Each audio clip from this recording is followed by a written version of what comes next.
Abdallah. Hello. How are you? Hello. So I'm very competitive. We have to make this the best podcast that Sharjah Entrepreneurship Festival is going to launch. So this is the goal. We're going to have some fun. My first question to you is, Astra Tech does so much stuff. So if you could simplify it and really like dumb it down to a 10-year-old, what does it do and how many companies does it have? So Astra is a holding structure. It is very popular in the internet, right? You have Meta, it holds many platforms, and WhatsApp, Instagram, Facebook, they're all under Meta. You have Tencent, they hold WeChat, WeBank, and what have you. We have Astra, and it holds our other companies. So Bottom, Paybuy, all of our technology companies are under the same umbrella. Is it like a startup lab? So do you have like the same team kind of churning out different business ideas and technologies? So most of our businesses we've acquired. We go and buy them. We don't really, because Astra is 2 years old today, but when you look at the numbers, Astra is the biggest in terms of number of users for this part of the world. We have about 150 million users. It's the biggest in terms of transactions. We process about 6-7 billion a year. So we're both, on both levels, it's one of the biggest platforms. For most of we're very far away from what a startup could be. Most of the companies that we have, we've acquired or we've merged into our system. Can you tell me the romantic story of the start? Was it on a napkin? Like, where did you get this idea to start Astra? Did it start with the acquisition, or did you found one of the companies? I founded Astra, and the reason I founded Astra is because before Astra, I was building technology for a very long time, and I saw that the gap we have in this part of the world is we don't use anything that we build. Everything is built by somebody else. وعندنا this concept that the white guy is coming to save us. Like with blue eyes and blonde hair and have you. I was always very big on digital sovereignty. You can't be really sovereign if you don't own any of your digital infrastructure. I have a very strong Chinese background. In China, you see that they own everything that they build. They have their own chat apps, they have their own payment apps, they have their own everything, and I wanted our own everything. That's the not very romantic story of where the concept came from. And putting it together, it was me and a bunch of our team saying, what is the one platform that we think me, my grandma, my driver, my son, we can all use together at the same time just as well. When you look at other platforms, my grandma probably doesn't know how to order food online. She doesn't know how to order clothes online, but she knows how to chat. Same as my driver, same as everybody else. And this is where Bottom came into the picture, and we started from there. You said you had a background in China. Yeah. What does that even mean? My late father, Allah yarhamu, he was based in China for about 40 years. So he started there. He started his own business and stuff there. And I grew up partially in China, going back and forth almost every year in summers and what have you.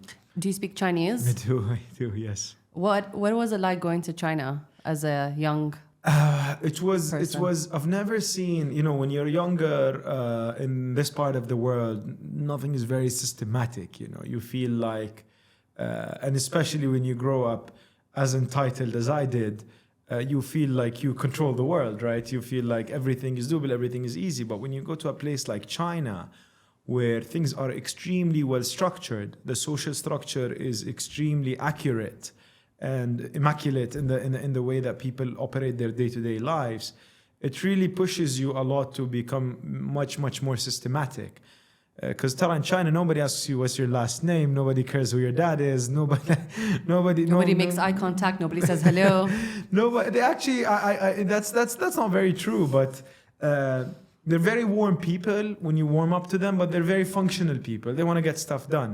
We're sort of the opposite. We don't want to get stuff done. We just want to make eye contact and ask how people are. It's the opposite. So I grew up sort of a bit of each world. So the startups that are under Astra today, are they all founded by people from the region? So they were all built sort of on our direction. So we structured those platforms before we've acquired them. We've really influenced how those platforms look like. We've tried to influence as much as possible the structures of those businesses. And then we fully brought them in-house once Astra as a structure was developed. But they were all built in the region. And they were all built for the region. فعندنا the teams, we've gotten teams that have really built some of the best things in the world, some of the teams that worked with the Metas of the world and the Tencents of the world and all of that. And I tried to put those teams together to sort of build for very specific problem statements and then buy out those companies. So most founder trajectories, as cliche as they may sound, is a founder hustling to build a prototype, goes get some traction, goes raises money for that one startup, continues to scale, hockey stick, exit, right? Astra is not that model. Can you tell me how you even pitched the way that you wanted to build this to investors and how you got anyone to believe in building this lab, localization, multiple products? With that, I'm guessing with you speaking Chinese, but I'm guessing you don't code and build. Well, most founders, I don't think I'm most founders. Look, I think there is something that I think a lot of people have to understand. Whether you're raising $1 million or $50 million, it takes the same amount of effort and time. And it takes the same amount of brain power. So you might as well raise a lot more money for a lot more ideas. You might as well build a lot more, build a lot bigger. We have a stigma that we need to, build small companies. We really can't build big stuff. We need American people. We need other people to come and help us. Investors believe that in this part of the world. Unfortunately, most venture capitals believe that. They don't really believe in a lot of founders around this part of the world. And the first question they ask you when you go to pitch a VC here, what's your global benchmark? Who built this in the US? And it's like, for me, it's the dumbest question in the world. Why do you care? Like, what if there is not a global benchmark? But unfortunately, this is the kind of region. Prior to Astra, I've built many businesses, many $100 million businesses, many almost $1 billion businesses that I've flipped out and sold out. So when I got to Astra, I sort of had sufficient enough track record to buy sentiment and to buy trust with it. But then the plan was extremely clear as well. And the projection was extremely clear as well, that this part of the world needs an ultra platform. We need our own platform where I can make calls, send money, communicate socially and financially on top of the same place. And it cannot be somebody else's. We don't want to be dependent on somebody else's. So I think that's what panned out. So Abdallah, this is all sounding great, but you're no Elon Musk. So my question to you is, I'm sure with your incredible track record, even when you presented this killer projection and the deck of this ultra tech, I want to know honestly what the feedback was. So I never presented a deck. I never made a deck. Oh, so you had a conversation? Not even. I built it, right? So because like I told you, I've been going, building businesses for a very long time. So with Astra, I started building it. I did not wait for anybody to come in and say, like, to pitch them and say, you want to join in on my thing. And that's what I always feel founders should do. You should probably, for as long as possible, for as much as possible, build on your own. And then people will join in once you have actually an actual solution on your hands. So with Astra, it was the same. We built a business. We built a company. We started putting it together.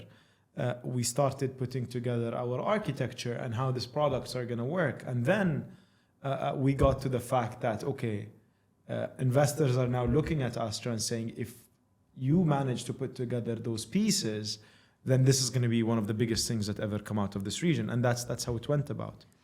There is this obsession with, I need to raise money first. You don't need to raise money first, because if you look at Apple, they didn't raise money first. They built the Mac.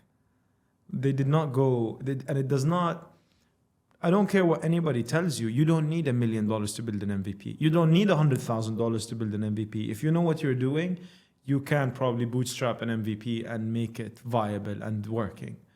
Because you come and you say, think of any problem. You come and you say, I want to solve the problem of making water cups. And I make this deck that says, I'm going to make the best water cups in the world. Guess who else?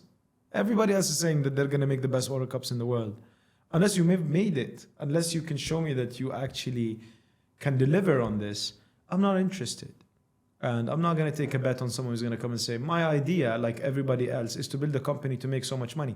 You know how many people want to build a company to make so much money? So your strategy is build it, show it. Now, when you presented it, did it have traction? Was it a prototype? Yes. It had traction? No, it had traction. It had revenue? It had revenue. It had traction. It had users joining in. And where we needed investors to come and look at it was, this can be 1,000 times bigger.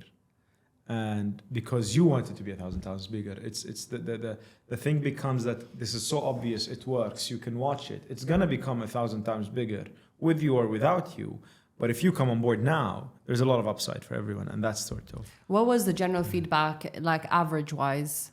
Well, the general feedback was like, this guy has just lost it. You know, he sold a few good businesses and now thinks he's Elon Musk and he wants like to build a $1 trillion business. And Tara, we love you. You're a great guy, but I think this is too big. Maybe see a doctor or something. And you don't need the general public. The general public never built anything. You know, I think it's Ford says, if I asked people what they wanted, they would have said faster horses. The general public wants faster horses. They don't really know what they want. We didn't know we wanted the internet. We didn't know we wanted WhatsApp. We didn't know we wanted Shazam. Yeah. Right? Until somebody built it. So don't wait for the general public to approve your idea, because if your idea is a general public approved concept, somebody else has built it. So most of the people said, you've lost it, go get some help. This is too big, too much, calm down, take a step back. Okay, you got it right the first time, maybe not this time. What was the most memorable moment where someone was like, I get it, I get you? Can you tell us more about that story? So it's when we started connecting with our, people that we had, suppliers and vendors that we had relationships with, that were actually on our platforms and using our platforms. And those are the people we were solving a direct problem for. We were working with them day in, day out. They are on top of our systems and they can see that this actually solves a problem for us. And we went to them and I started saying things like, you use this. Everybody else like you needs this. So you can now move up the chain a bit and stop being a competitor of everyone else and be the one that's providing everyone else in your industry with our comms solutions or our payment solutions and so on. And there was that moment where they started thinking, this could actually, be something. This could actually do something with it. And the bigger moment was when our partners at G42 were online and online with the concept and the thought, and they were like, you know what, we use a lot of this technology, this can be massive, we need to build a consumer ecosystem, let's do this together. And this was, so your customers became your backers. Yes, and this is always going to be the case. Your customers are always your backers. Let's talk a bit about AI. Mm-hmm. So the last 4 people who joined my organization were let go because they simply could not start using the most basic tools to get their work done. So instead of something taking them 3 hours, I knew it should take 10 minutes. Instead of something taking them 10 days, it should have taken them 3 hours. So, and these were incredibly smart. They aced the interview and then just put it in practice. They couldn't hack technology to be faster, and then they didn't get it and there was resistance. And these are millennials. So what does the future look like for founders today and for people who want to join startups? It tells me a lot about how tough of a boss you are. I was like, useless, 10 minutes. But I don't know if it's tough. I mean, you have to perform at a faster rate, but I think if you've been with me for 5 weeks and you're still refusing to use this email to write your minutes. ChatGPT to use your minutes of meeting. Yeah. So I want to really dissect this and take it back because I feel like there is a sort of form of amana to tell the truth on this particularity. This person spent 5 weeks with you, but they spent 20 years getting brainwashed by university and school, telling them this is the way, this is how things are done. You need to do 1, 2, 3, 4. Here is a massive manual that were written 20 years ago. This is how things work. We're literally asking people now, forget everything college told you. Forget everything you learned in school to become job viable. And it's unfair. It's unfair because the systems we've put those kids through, the systems we've put those millennials through, did not prepare them for this, did not prepare them that there is a prompt-based technology where I can type a line and it can do the job of 1,000 people. There will be that resistance to even accept that. So you're telling me I just wasted 20 years of my life. Because guess who else can write a prompt into this GPT? My 3-year-old. Maybe 6, but okay. No, he can talk, right? So he can voice transcribe into a GPT and ask it, show me a tiger. And my son does this. Like, show me a tiger. And it shows him a tiger, right? Do you sit there prompting with your son? Yeah, I do. I have an unhealthy obsession with user behavior and user psychology. I try and completely understand why do we need technology? Like, what do we actually use it for? But back to the question of people's and their employment. Of course, they're not going to drop 20 years of education just because you told them so. They probably think you're wrong. They probably think your organization is wrong. But that's the divide. That's the gap. It's like when the printer was first invented, there was all those master calligraphers that spent, 10, 15, 20 years learning calligraphy. And all of a sudden, a guy like me just walked in and said, hey, listen, you press a button, does your job, right? What do you think that guy did? Yeah, let me press buttons. No, he has a lot of attachment to his art, to what he's learned, to where he spent his money and time and effort. You're just ridiculing all of that and telling him, GPT is going to do it for you. Unfortunately, if you don't catch up, you're left out. So both of us are parents to young boys. My question to you is, are you sending your son to school, and how are you going to prepare him for the future? No, he doesn't need a school. School is just going to make him dumber. I do believe... But he does go to school, right? No. He doesn't go to school? No. He goes to like social activities and stuff like that, but no kind of... If my son ever hears this podcast, for the life of me, for as hard as I can, I'm going to try and keep him away from formal education as much as possible. Is that legal? I don't know. I hope it is. If it's not, then they can, I'll pay tuition and keep him at home. I take a very long sick leave. But my son's going to be absent for the duration of the semester. 100%. Wow. So look, there was a time where formal education was a thing. And it was, why was formal education started? Schooling, universities, as we say today. Why did they start it? Why was it formalized? It was an avenue for wealth generation. People thought, I send my kid to school, he's not going to be a farmer. He's going to go out, be an educated person who makes a very decent living. That lasted for about 3 minutes, right? That lasted, for a while. But then schools became outdated because data started traveling a lot faster. In the beginnings, in the very early beginnings, the only source of information was a library or a subject matter expert. You needed to learn about physics. You need to go into university and talk to that physician and understand it. Today, I can tell anything a physician has to tell me in seconds. So I don't really need to go into that university. I can escalate my knowledge very quickly. I don't need to spend a year learning anything, right? And school does not account for that. The school system was not built for escalation. It's not dynamic. It's static. Whether you put 50 kids in a room, they don't all have the same IQ.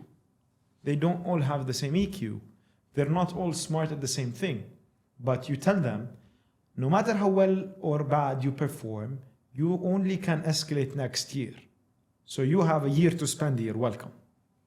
Sit down, read this book. And we expect them all to perform the same on standardized. They call them standardized testing. How do you measure human intellect on standardization? It's dynamic by nature, by divine creation. It's dynamic. So I would keep my son as far away from school as possible, because it's going to be very hard for me to unteach him what school is teaching him. But then what do you do? What's the plan when he's at home? So there are two kinds of knowledge, and in Arabic we say there is there is ilm amali, there is science that's practical, there is ilm ligharad al-ilm, which is you just learn for the sake of learning. And most of what we do now is learning for the sake of learning, because how much of your schooling have you used in your practical life? Absolutely zero. Except I really liked English and art, so I think maybe you read and write. And Yeah. that you have to thank school for. But apart from that, I'm pretty sure you don't use like. No, I mean I learned. I mean like, that's a whole other podcast. But yeah, collaborative skills, social skills, EQ. Like you just develop like incredible EQ, being with students, being with teachers. I would argue being in a school limited your EQ and limited a lot of the things that you would have. Or limits every person as they exist today. Today, if you look at most countries in the world, most people live under poverty lines. If you look at places like Egypt or Philippines or Pakistan, most of the people live under a poverty line. And you need this person to become an income generator as soon as possible. Otherwise, he's a burden to the family, right? You can't wait till the kid is 25 and has graduated college for them to get their first job. They need to start generating income as soon as possible, which tells you the education system is impractical because does a sixth grader now have an outlet to generate income? No, they actually are convinced and taught that it's not your job. Yeah, wait until you're 18. Wait, not even 18. 18 for you to go to college. Yeah. You still have to go to college and choose what kind of degree. thing you want to. And then it's so slow. And then after college, you're probably 22, 23, you start getting your first job. Yeah. Probably doesn't pay anything. Yeah. And not until 10 years later, we'll get a decent job that will probably start to pay back. So how do you expect that person to survive? While technology that we have today can make a sixth grader an income generating entity. Right? And you're giving me PTSD just listening to you, just because I'm remembering how long it took for me to graduate and just like get into the real world. Like this shouldn't have taken this long. You know what I mean? I want to wrap up with a couple more things. I think we have a few more minutes to go.